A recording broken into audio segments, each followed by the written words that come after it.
1 फरवरी 2026 में हमारे देश का आर्थिक बजट आ गया।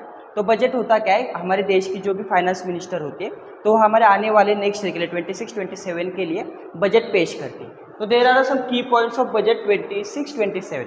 तो पिछले साल हमारे देश की इकोनॉमिक ग्रोथ रही है 25-26 में 7.4%। तो नेक्स्ट ईयर का टारगेट हम लोगों ने लिया है कि 6.8% टू 7.2% तक ये ग्रोथ हो सकती है। और हमारे देश की जो सबसे महत्वपूर्ण चीज़ होती है वो है फिस्कल डेफिसिट। फिस्कल डेफिसिट रहने वाला है ₹70 लाख करोड़।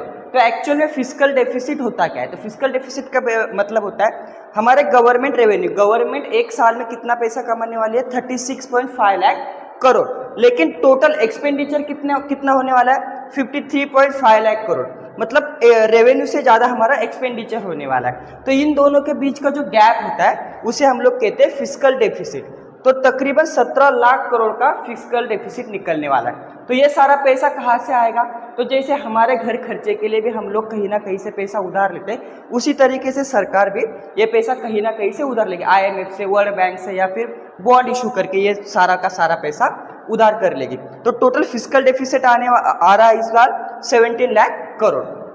तो ये हुआ। दूसरी एक चीज़, सबसे महत्वपूर्ण चीज़ आती है कैपिटल एक्सपेंडिचर। कैपिटल एक्सपेंडिचर का मतलब होता है उन सारी चीज़ों पे खर्चा करना जो कि अभी तो खर्च होगी लेकिन आने वाले 5-10 सालों में उस चीज़ों से हमें अच्छा रिटर्न मिलेगा। जैसे कि अच्छी सड़कें बनाना, इंफ्रास्ट्रक्चर पे खर्चा करना, रेलवे पे खर्चा करना, रेलवे लाइन जोड़ना, इन सारी चीज़ों पे।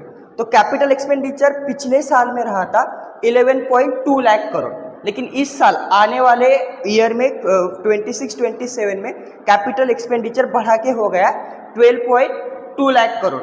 तो अगर मेरी राय माने तो ये जो भी बजट पेश किया हमारे देश ने या फिर फाइनेंस मिनिस्टर जी ने, तो ये देश आने वाले अगले साल के लिए, मतलब आने वाले 5-10 सालों के लिए इससे काफ़ी ज़्यादा बेनिफिशियल हो सकता है, ताकि यहाँ पे मतलब लोगों के लिए अच्छी बातें बहुत सारी निकल के आने वाली, तो आने वाले समय में हमारे देश की ग्रोथ है वो अच्छी तरीके से बढ़ सकती है।